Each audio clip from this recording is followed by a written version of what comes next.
Hey guys, Radical Reggie here, and today we are going to go to an event, and that event is the Vancouver Retro Gaming Expo. Very excited to be here in Canada, and I wanted to kind of give you guys a tour of the event. So let's take a look.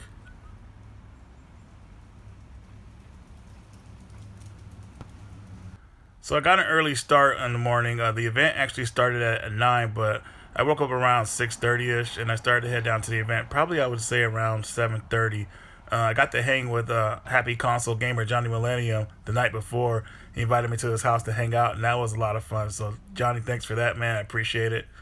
Now, arriving to the event early, you want to make sure that you kind of like look around. Not everybody was set up, of course, but you want to kind of get a taste of where you want to start your hunt at first when the event opens. So I was kind of looking around, seeing if there's anything I might need, going through my inventory on my phone. Really excited to see a lot of cool prices here. Now, what you're seeing here is Canadian, so actually the Canadian dollar is actually a lot less. Well, not a lot less, but less than the American dollar. So these prices are actually a lot cheaper than you think. Now, some stuff at this event was overpriced, but like I said, when you see that, you just avoid those vendors and you go to the ones that have good prices going on, or maybe people you could possibly negotiate with.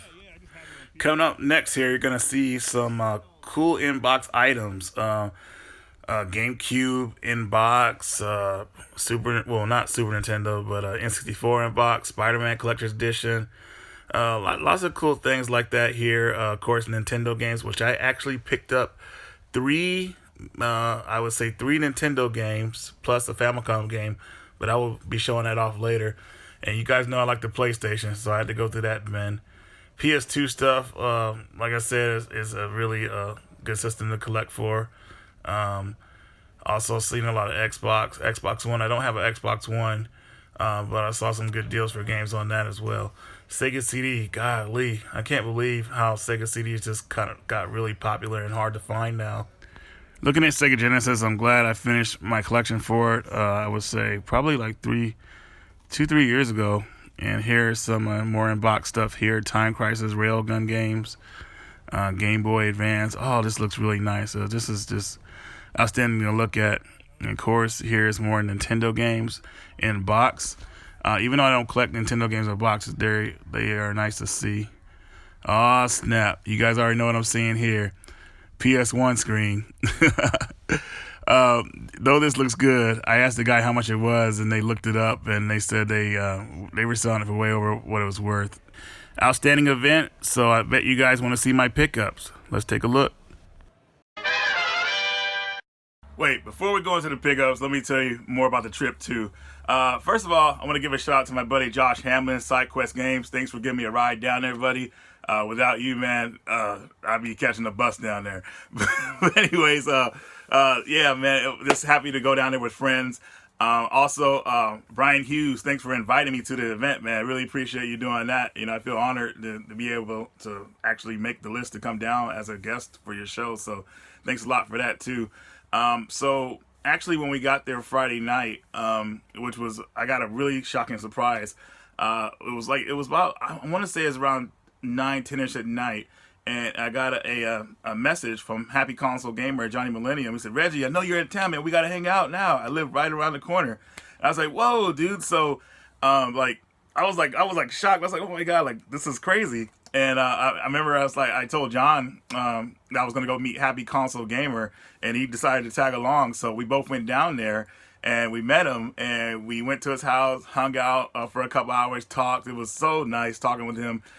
Just really nice guy. Found out about a couple movies I should watch. Like I forgot one is called it's one with Peter Weller. It's some movie about aliens, Built Co. or something like that. I can't remember what it was, or maybe I'm totally botching that, but they recommended movies to watch. So we talked about Star Wars, how they felt about it. It was really cool, just really nice. So Johnny, thanks for inviting me to your house, man. I really appreciate you, man. You are an awesome guy, man. Thank you so much. And so as you guys saw, the next day was pretty much the event, which I already showed you footage of. And after that, you know, we pretty much, the next day we wrapped up, we went and had breakfast, and we all pretty much went home.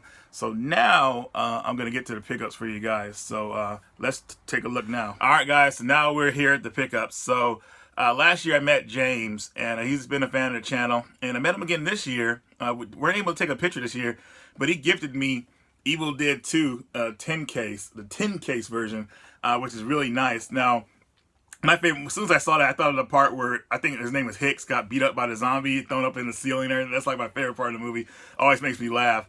But yeah, just really happy to have this. This is really cool. And he also gifted me Ratchet and Clank: The Quest for Booty for the PS3.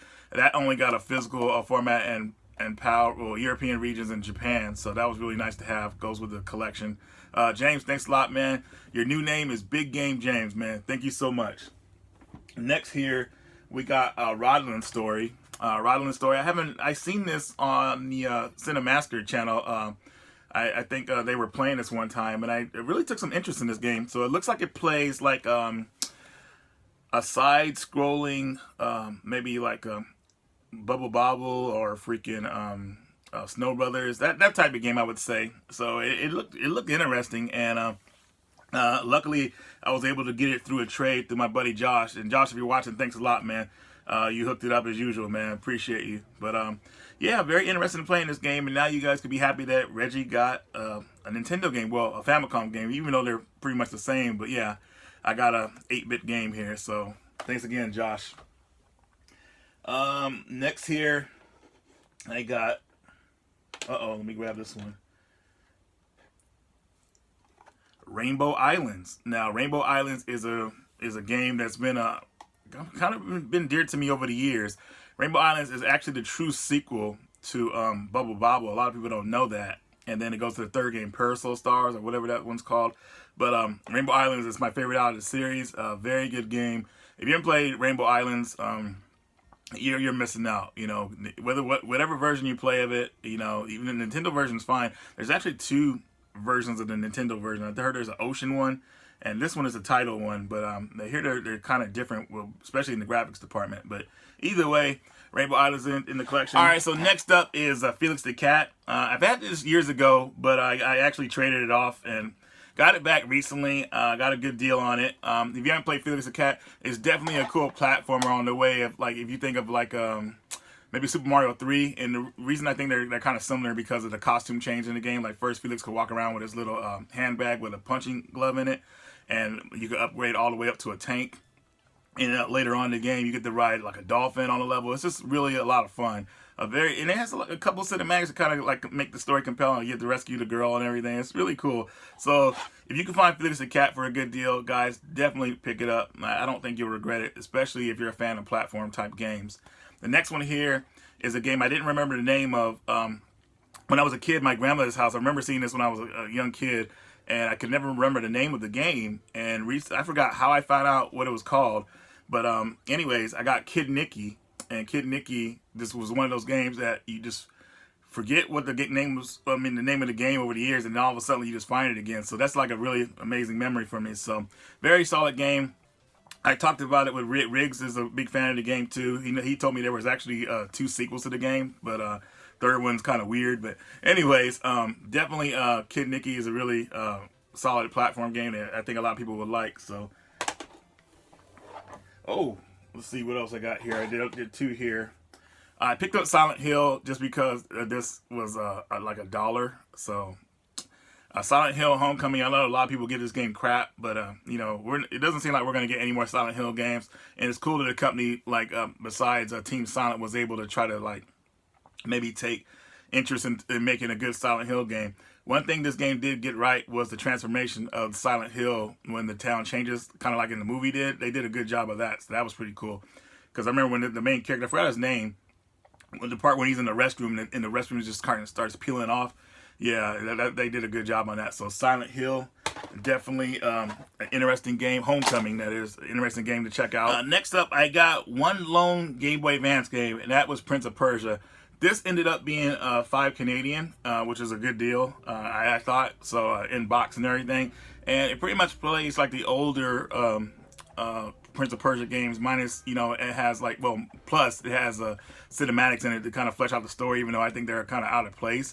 But what's really cool about this game is if you hook it up to the GameCube, and it says here on the back, so connect with the Nintendo GameCube for bonus levels. So that's cool. So I like games that have like features like that. So Definitely check this one out if you think you might be interested in it.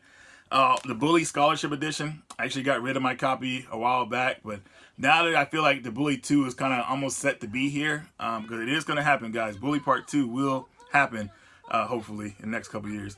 But I wanted to get Scholarship Edition because you know what happens when the sequels come out. People will go back and look at the other ones, and it might go up in price. So wanted to have that again, so definitely worth it. I love the Bully game. Probably one of my favorite Rockstar games. Also picked up Star Ocean. Both of them, International and Last Hope. They're both pretty much the same games. Just the International Edition on the PS4 has a couple upgrades with character art being more animated looking. You can change between the portraits and everything, and a couple other features, of course. I can't remember right now, but either way, you could get either of them. You'll be fine with it. This one's 3 discs, so if you like swapping out discs, you want to go back to the days of Final Fantasy VII, here's your version to get. If you just want never to take the disc out while you're playing, here's the international version. So very cool to have both of these. And next up here, I want to talk about Kudelka. I got this while I was down there, and Kudelka is a really, gosh, it kind of has like a misidentity in a way.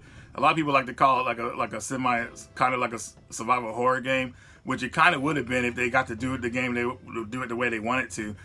Pretty much, I think that they ran into funding issues, so they had to kind of turn the game into an RPG. But you could kind of see where it would have been like survival horror. This game is like really has some really cool environments that change the camera angles, the tank controls. But when you get to the battles, it's like an RPG, and it's like a tactical RPG. Or you could kind of play it however you want. If you have a long distance weapons, you can kind of stay in one area and shoot the enemies, and pretty much.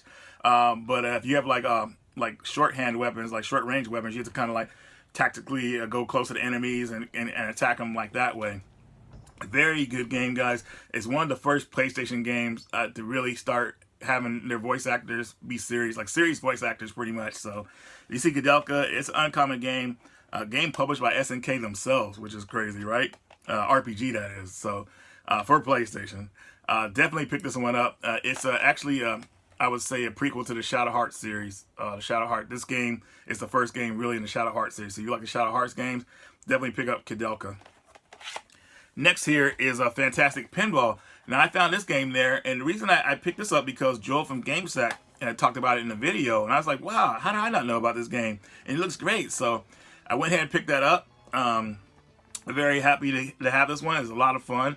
It doesn't seem like there's that many levels, but the levels are so animated that you don't even care, man. It's like, really, this is a good pinball game, a video game pinball game that is. So definitely, if you like pinball, check this one out. You do have to import it though, so make sure you have the proper system to play it. And one of the last games here, I wanted to get this because I wanted 2-player mode. Me and Jason tried to play this a couple years ago, and it didn't work out because I don't know what was wrong with our PSPs, but we wanted to play this survival horror game, Obscure Aftermath, and we actually captured gameplay footage of us playing the game, but Jason didn't release it. I should ask him to see if he still has it around. Maybe I could use it for something. But definitely a cool survival horror game, 2-player survival horror game. If you played the Obscure series on the Xbox or PS2, those were originally $20 games when they came out, and now they're like worth $100. People are paying $100 for it, but it's actually a really good survival horror game. Think about that movie, The Faculty. You guys remember The Faculty from the late 90s? If that was in a movie, if that was turned into a movie, that it would be pretty much obscure. A lot of the character likeness look like the characters from that movie too. So, anyways, yeah, those are pretty much my pickups from the show, guys. I have others that I didn't really kind of highlight, but I will show you in a small clip here what else I got there. A lot of fun. And also, I got this last item here from my buddy. Matter of fact, I want to give him a shout out right now. Kevin, if you're watching, man, I didn't forget to give you a shout out, buddy. You know, he didn't ask me to, but I got to give him a shout out, man, because he gave me a great deal on these games. Man, this is awesome. He hooked this up, man. Thanks a lot, Kev, man. I appreciate you, man. Kev was really looking out for us at the show, man. One of the best vendors there, best prices. He even brought us some food, you know, make sure we were eating, man. So good looking out, Kev. Appreciate you, bro.